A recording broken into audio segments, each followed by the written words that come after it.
नमस्कार, CSK news में आप सभी दोस्तों का एक बार फिर से बहुत बहुत स्वागत है। दोस्तों आज दिन भर की जो फटाफट ब्रेकिंग न्यूज निकल के आ रही है, दोस्तों सबसे पहली बड़ी खबर निकल के आ रही है। आपको बता दें फिलहाल दिल्ली बम धमाके में आया ईरान का हाथ। जी हाँ, ईरान ने करा इजरायली दूतावास पर विस्फोट। ये सवाल खड़े हो गए हैं। लिफाफे में मिला कासिम सुलेमानी का नाम, कहा ईरान में हुई हत्याओं का बदला। दूसरी बड़ी अपडेट निकल के आ रही है, जैश उल हिंद ने ली इजरायली दूतावास के पास बम धमाके की जिम्मेदारी।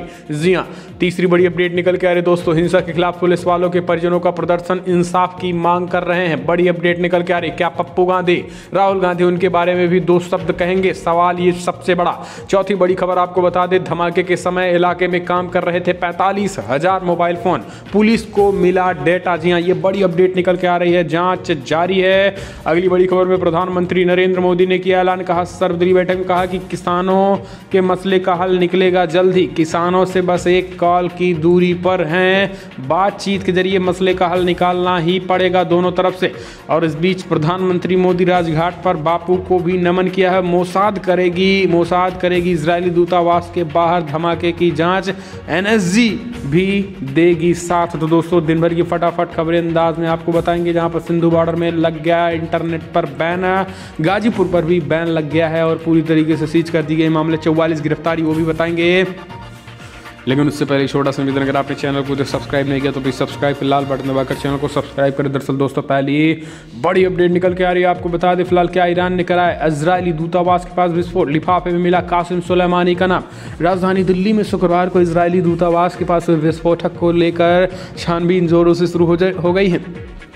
पुलिस के मुताबिक एक मामूली विस्फोटक था जिसमें वहां खड़ी 3 कारों के शीशे टूट गए थे। राहत की बात यह रही है कि इस घटना में कोई घायल नहीं हुआ है। इस बीच घटनास्थल से दिल्ली पुलिस को एक लिफाफा मिला है और ये चिट्ठी इजरायली एम्बेसी के नाम है। इसमें लिखा गया है कि ये तो बस ट्रेलर है, आगे और भी हमले हो सकते हैं। सूत्रों के मुताबिक यह है कि इस धमकी भरी चिट्ठी में ईरान की कुड्स फोर्स के commander major general Qasem Soleimani का नाम लिखा गया है। आपको बता दें कि सुलेमानी ईरान के सबसे ताकतवर कमांडर थे। पिछले साल जनवरी में अमेरिका ने एक ड्रोन हमले में जनरल कासिम सुलेमानी को बगदाद में मार गिराया था। सूत्रों के मुताबिक इस चिट्ठी में सुलेमानी के अलावा एक और शख्स का नाम लिखा गया है जिनमें ईरान ने शहीद का दर्जा दिया है। स्लेटर को इजरायल के राजदूत को संबोधित किया गया है। पत्र में कहा गया है कि ये एक ट्रेलर था जिसमें ईरान का शक्तिशाली जनरल और एक वैज्ञानिक नाम है। तो दोस्तों ये बड़ी अपडेट।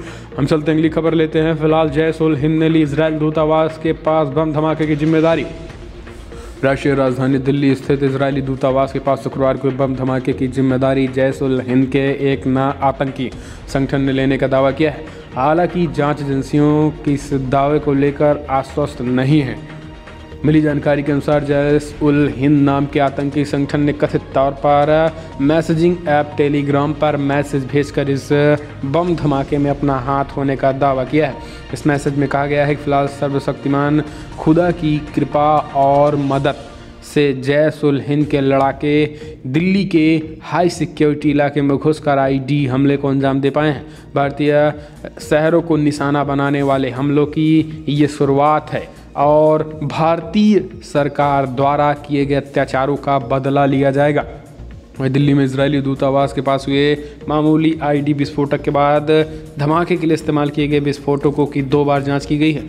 सूत्रों में कहा गया है कि फिलहाल जांच में पाया गया है कि डिवाइस में हाई ग्रेनेड मिलिट्री एक्सप्लोजिव पाई गई हैं। तो दोस्तों ये बड़ी अपडेट, जांच जारी है। लेकिन आपको बता दें कि इसमें कहीं ना कहीं तरीके से अल हिंद ने जिस तरीके से जिम्मेदारी ली है, जांच और तेज हो चुकी है। हम चलते हैं अगली अपडेट। दिल्ली हिंसा के खिलाफ पुलिस वालों के परिजनों का प्रदर्शन, इंसाफ की मांग कर रहे हैं। जी हाँ, दरअसल आपको बता दें दिल्ली गणतंत्र दिवस के दिन किसानों की ट्रैक्टर रैली के दौरान पुलिस कर्मियों पर हुए हमले के विरोध में दिल्ली पुलिस कर्मियों और उनके परिवारों ने शहीद पार्क में विरोध प्रदर्शन जताया है और कहा है कि हमें इंसाफ कब मिलेगा। तो दोस्तों दिल्ली पुलिस के लिए अगर एक लाइक तो बनता ही है। जिस तरीके से उन्हें होड़दंगियों को काबू में करने की कोशिश की, बावजूद इसके दोस्तों कि दिल्ली सरकार खास करके गृह मंत्रालय ने आदेश नहीं दिया था कि किसानों पर आप यानी लाठियां भाजें या किसानों पर किसी भी तरीके से दबाव जोर ज़बरदस्ती का काम करें, यानी कहीं ना कहीं एक तरीके से हल्का बल प्रयोग करने की बात कही गई थी। वरना आज मामला कुछ दूसरा होता, फर्जी किसान ही हुड़दंगी हॉस्पिटल में होते और पुलिस प्रशासन सुरक्षित होती, लेकिन किसानों ने धोखा जिस तरीके से दिया था दोस्तों, आज उनकी सहानुभूति में कई नेता कूद पड़े हैं, लेकिन इन पुलिसकर्मियों के परिजनों और इन पुलिसकर्मियों, घायल पुलिसकर्मियों का हाल किसी भी राजनीतिक दल ने नहीं लिया है। ये दिखाता है कि किस तरीके से विपक्षी पार्टी केवल वोट बैंक के लिए देश के उन लोगों को नज़रअंदाज कर रही हैं जो कहीं ना कहीं देश की सुरक्षा में लगे हुए हैं। हम चलते हैं, अगली अपडेट लेते हैं। बड़ी खबर निकल के आ रही है दोस्तों, आपको बता दें कैलिफोर्निया में महात्मा गांधी की मूर्ति से तोड़फोड़, मेयर बोले दोषियों को बख्शा नहीं जाएगा। भारत ने भी नाराजगी जाहिर की है। कैलिफोर्निया के डिवाइसन शहर में सेंट्रल पार्क में महात्मा गांधी की प्रतिमा के साथ अज्ञात लोगों ने तोड़फोड़ की है और ये घटना 28 जनवरी को घटी थी। आपको बता दें कि ये मूर्ति साल 2016 में भारत सरकार ने डेविस शहर को उपहार में दी थी। भारत सरकार ने शहर में घटी इस घटना की निंदा की है। वॉशिंगटन डीसी में भारत के दूतावास ने इस मामले को लेकर गहन जांच की मांग की है। इसके साथ ही घृणित कार्य के लिए जिम्मेदार लोगों के खिलाफ सख्त से सख्त कार्रवाई की मांग की है। सैन फ्रांसिस्को में भी भारत के महावाणिज्यिक दूतावास ने अलग से डेविस शहर और स्थानीय कानून प्रवर्तन अधिकारियों के समक्ष मामला उठाया है, जिस पर जांच शुरू कर दी गई है। हम चलते हैं, अगले अपडेट लेते। सर्वदलीय बैठक में पीएम मोदी बोले बातचीत से ही निकलेगा किसानों का हल, किसानों से बस एक कॉल की है दूरी पे। प्रधानमंत्री मोदी की अध्यक्षता में शनिवार को सर्वदलीय बैठक हुई। इस दौरान किसान आंदोलन और उनकी मांगों का मुद्दा भी उठा। ऑल पार्टी मीट में कांग्रेस नेता गुलाम नबी आज़ाद, टीएमसी के सुदीप बंदोपाध्याय, शिवसेना सांसद विनायक राउत और एसएडी के बलविंदर सिंह भांडोर ने किसान आंदोलन पर अपनी बातें रखीं, जबकि जेडीयू सांसद आरसीपी सिंह ने कानूनों का समर्थन किया था। इस मुद्दे पर प्रधानमंत्री मोदी ने कहा है कि सरकार अब भी प्रस्ताव को लेकर किसानों के समक्ष खड़ी है। सूत्रों के अनुसार पीएम मोदी ने सर्वदलीय बैठक में कहा है कि कृषि मंत्री नरेंद्र सिंह तोमर ने किसानों से जो कहा वो मैं फिर से दोहराना चाहता हूं। उन्होंने कहा है कि हम आम सहमति तक नहीं पहुंचे हैं, लेकिन हम आपको यानी किसानों को प्रस्ताव दे रहे हैं, आएँ और आप इस पर चर्चा करें। इसके साथ ही उन्होंने कृषि मंत्री नरेंद्र सिंह तोमर की कही बात को दोहराया है और वो किसानों से बस एक फ़ोन कॉल की दूरी पे बताया है। हम चलते हैं, अपडेट लेते हैं। सिंधु, गाजीपुर और टीकरी बॉर्डर से लगते इलाकों में इंटरनेट सेवा 31 जनवरी तक बंद किया गया। जी हाँ, देश की राजधानी दिल्ली में लगते यूपी और हरियाणा के सीमाई इलाकों में किसान लगातार प्रदर्शन कर रहे हैं। प्रदर्शनकारी किसान तीनों कृषि कानूनों को रद्द करने की मांग पर अड़े गए हैं। इन विरोध प्रदर्शनों के दौरान 26 और 20 जनवरी को हिंसक झड़पें हो चुकी हैं। अब केंद्र सरकार ने सिंघू, गाजीपुर और टीकरी बॉर्डर से लगते इलाकों में इंटरनेट सेवा को बंद करने का ऐलान कर दिया है। इन इलाकों में 29 जनवरी की रात 11 बजे से 31 जनवरी की रात 11 बजे तक इंटरनेट सेवा बंद रहेंगी और ये कदम गृह मंत्रालय की ओर से उठाया गया है। दिल्ली से लगते यूपी की गाजियाबाद में भी प्रशासन किसान आंदोलन को लेकर अलर्ट मोड पर है। यहाँ सरकार के निर्देशानुसार गाजीपुर बॉर्डर के आसपास इलाकों में इंटरनेट सेवा अगली सूचना तक बंद कर दी गई है। आपको बता दें कि शुक्रवार को गाजीपुर बॉर्डर पर चल रहे धरना प्रदर्शन में मंच पर नेताओं की भीड़ फिर जुटाई। किसान नेता राकेश टिकैत पूरे जोश के साथ वो फिर से मंच पर तिरंगा लहराते दिखे। मंच के सामने का हिस्सा भी गुलजार दिखा है। हम चलते हैं, अगले अपडेट लेते हैं। आपको बता दें दोस्तों, फिलहाल प्रधानमंत्री नरेंद्र मोदी राजघाट पहुंच पीएम मोदी ने किए बापू को नमन। जी हाँ, आज राष्ट्रपिता महात्मा गांधी यानी बापू की 73वीं पुण्यतिथि है। 30 जनवरी 1948 के दिन नाथूराम गोडसे ने उनकी हत्या कर दी थी। बापू की पुण्यतिथि पर राष्ट्रपति रामनाथ कोविंद ने उन्हें नमन किया और राहुल गांधी ने भी पुण्यतिथि पर महात्मा गांधी को याद किया है। इसके अलावा प्रधानमंत्री मोदी राजघाट पहुंचने राष्ट्रपिता महात्मा गांधी को श्रद्धांजलि अर्पित की है। उनके साथ रक्षा मंत्री राजनाथ सिंह भी मौजूद थे। हम चलते हैं, अगले अपडेट लेते हैं दोस्तों। यूपी पंचायत चुनाव के बीच बीजेपी ने घोषित किए जिले की प्रभारी। जी हाँ, दरअसल आपको बता दें फिलहाल यूपी में त्रिस्तरीय पंचायत चुनाव की तैयारियां तेज हैं। एक तरफ प्रदेश और राज्य निर्वाचन आयोग इसकी तैयारियों में जुटे हैं, तो वहीं दूसरी तरफ गाँव में लोग चुनाव की अपने स्तर पर तैयारियों में लग गए हैं। उधर राजनीतिक दल भी अपने स्तर से ये रणनीति बनाने में जुट गए हैं। इस क्रम में बीजेपी लगातार पंचायत टोलियां बनाकर क्षेत्रों में बैठकों का आयोजन कर रही हैं और लोगों को जोड़ने का प्रयास कर रही हैं।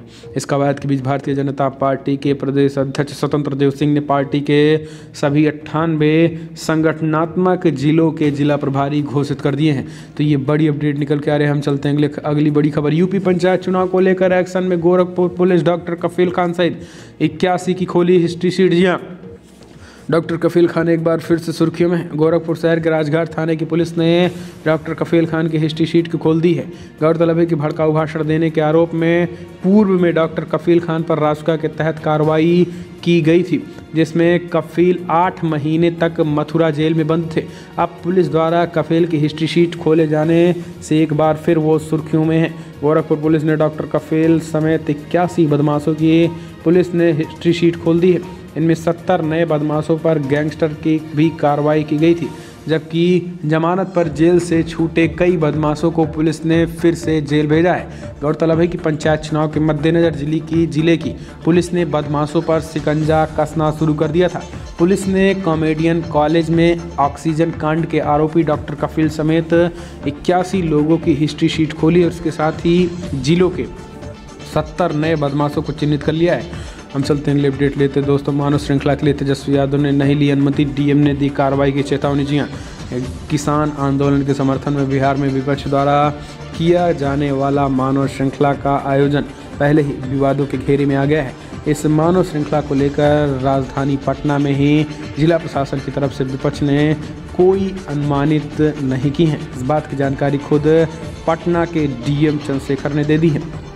पटना डीएम के मुताबिक मानव श्रृंखला को लेकर आरजेडी या फिर किसी विपक्षी दल की तरफ से कोई अनुमति नहीं ली गई है। इस मामले की जानकारी देते हुए डीएम ने चेतावनी भरे लहजे में कहा है कि कार्यक्रम की अनुमति से संबंधित कोई भी आवेदन पत्र जिला प्रशासन तक नहीं पहुंचा है। डीएम ने कहा है कि अगर मानव श्रृंखला कार्यक्रम का आयोजन होता है तो इस मामले में नियमानुसार कार्रवाई की जानी चाहिए। ये बड़ी खबर निकल के आ रही दोस्तों। हम चलते हैं अगले अपडेट। चिराग पासवान का नाम लेते ही क्यों भड़क गए जेडीयू चीफ। जी हाँ, दरअसल बजट सत्र में केंद्र सरकार द्वारा शनिवार को सर्वदलीय बैठक में अपना एजेंडा सभी दलों के सामने रखें। वीडियो कॉन्फ्रेंसिंग के जरिए इस मीटिंग की अध्यक्षता प्रधानमंत्री मोदी किए हैं। इसके साथ ही आपको बता दें एनडीए में फिलहाल चिराग पासवान नहीं शामिल हुए हैं, लेकिन आपको बता दें चिराग पासवान के शामिल होने की खबर के बीच मीडिया से बातचीत करते हुए जेडीयू के चीफ ने जम के भड़ास निकाली। उन्होंने कहा कि एनडीए के कौन से साथी हैं वो जो इसमें शामिल होंगे। तो ये कहीं ना कहीं तरीके से टकराट की सिचुएशन। हम चलते हैं अगले अपडेट लेते दोस्तों। आपको बता दें फिलहाल मामला बढ़ गया है। गृह मंत्री अमित शाह ने पश्चिम बंगाल का दौरा किया रद्द और इस बीच जांच तेज हो चुकी है। जी हाँ, आपको बता दें इजरायली द्वारा वीवीआईपी इलाके में दूतावास को शुक्रवार को विस्फोटक की जांच एजेंसी सतर्क हो गई हैं। इस मामले में ईरानी लिंक सामने आ रहा है। पुलिस ने बताया है कि इजरायल के दूतावास के नाम में लिखा एक नोट भी घटनास्थल पर पाया गया है। सूत्रों के मुताबिक इस नोट में धमकी दी गई है और कहा गया है कि फिलहाल ये तो ट्रेलर है। सूत्रों के अनुसार विस्फोटक का लिंक ईरान से जुड़ा रहा है। इजरायल पहले ही आतंकवादी हमला करार दे चुका है। भारत सरकार भी इस मामले में गंभीर नजर आ रही है। गृह मंत्री अमित शाह ने इस घटना के बाद पश्चिम बंगाल का दौरा रद्द कर दिया है। सूत्रों ने बताया है कि फिलहाल एम्बेसी के पास पाए गए नोट ईरानी शहीद कासिम सुलेमानी का भी जिक्र है। शनिवार 2020 में ईरान में मेजर जनरल कासिम सुलेमानी की यूएस के ड्रोन हमले में मौत हो गई थी। तो दोस्तों मामला गंभीर होने की वजह से गृह मंत्री अमित शाह ने भी अपने दौरा रद्द किया है। हम चलते हैं अपडेट लेते हैं दोस्तों। बड़ी खबर निकल के आ रही है। धीमी शुरुआत के बाद भी वैक्सीन रेस में आगे भारत। 13 दिन में 30 लाख लोगों को लगे टीके। भारत में कोरोना वायरस के खिलाफ वैक्सीन प्रोग्राम पूरी रफ्तार से जारी है। हाल ही में स्वास्थ्य मंत्रालय की तरफ से जारी किए गए डेटा में बताया गया है कि भारत ने महज 13 दिनों में 30 लाख लोगों को वैक्सीन लगा दी है। इसके तहत भारत के नाम सबसे तेज 10 लाख और 20 लाख वैक्सीन लगाने का भी रिकॉर्ड है। गुरुवार को केंद्रीय स्वास्थ्य सचिव राजेश भूषण ने प्रेस ब्रीफिंग के दौरान बताया था कि भारत में मरीजों की संख्या भी कम हो रही है। देश में बीती 16 जनवरी को वैक्सीन प्रोग्राम शुरू हो गया है। वहीं भारत ने भी तेजी दिखाते हुए 30 लाख टीके लगाने का आंकड़ा छू लिया है। खास बात यह है कि भारत को इस आंकड़े तक पहुंचने में 13 दिन का समय लगा है। वहीं अमेरिका ने 18, इजराइल ने 33, ब्रिटेन ने 36 दिनों में ये उपलब्धि हासिल की है। तो ये बड़ी खबर। तो दोस्तों फिलहाल हम चलते हैं, अगले अपडेट लेते हैं। आपको बता दें 5G तकनीकी से बदल जाएगी दुनिया, भारत बस चंद महीने दूर। जी हाँ, आपको बता दें तकनीकी ने हमारी दुनिया को बदल कर रख दिया है। पहले तकनीकी की मदद से मोबाइल से लोग एक दूसरे से बात कर पाए हैं और उसके बाद 2G तकनीकी आई जिसमें मैसेज आदि करना संभव हुआ। इसके बाद आई 3G और 4G तकनीकी जिससे स्मार्टफोन अस्तित्व में आया और हम वीडियो कॉल करने में सक्षम हुए। अब आ रहा है 4G की तकनीकी, बताया जा रहा है 5G की तकनीकी। 5G की तकनीकी के बाद दुनिया पहले जैसी नहीं रह जाएगी और इसमें बड़ा बदलाव आएगा। तो दोस्तों भारत में टेली कम्युनिकेशन मंत्रालय ने बड़ा बयान दिया है। रविशंकर प्रसाद ने कहा 5G के ट्रायल के लिए देश में परीक्षण का ढांचा तैयार हो चुका है, जल्द ही सरकार इसके ट्रायल की अनुमति दे देगी। सरकार की ओर से 5G network made in India होना चाहिए। रविशंकर प्रसाद ने कहा कि 2G 3G 4G लॉन्च करने की हमारी गति धीमी रही, लेकिन 5G के मामले में हम दुनिया के साथ कदम ताल कर रहे हैं और सबसे जल्दी 5G देखने को मिलेगा। तो दोस्तों 5G की दुनिया में आपका स्वागत है। तो दोस्तों फिलहाल बड़ी खबर में इतना है, लेकिन अगर आपको वीडियो पसंद आए तो लाइक कर शेयर करें। लेकिन एक बड़ी अपडेट ये है दोस्तों कि मोसाद करेगी इजरायली दूतावास के बाहर के धमाके की जांच। मोसाद और NSG दोनों भारत की जो खुफिया एजेंसी है, इसके साथ ही आपको बता दें इजराइल की खुफिया एजेंसी दोनों मिलकर करेंगी इस दूतावास पर हुए धमाके की जांच। तो दोस्तों फिलहाल आज की बड़ी खबर इतना है, लेकिन अगर आपको वीडियो पसंद आए तो लाइक कर शेयर करें, कमेंट के माध्यम से आप अपनी राय देना ना भूलें। इस वीडियो में इतना, जय हिंद, वंदे मातरम।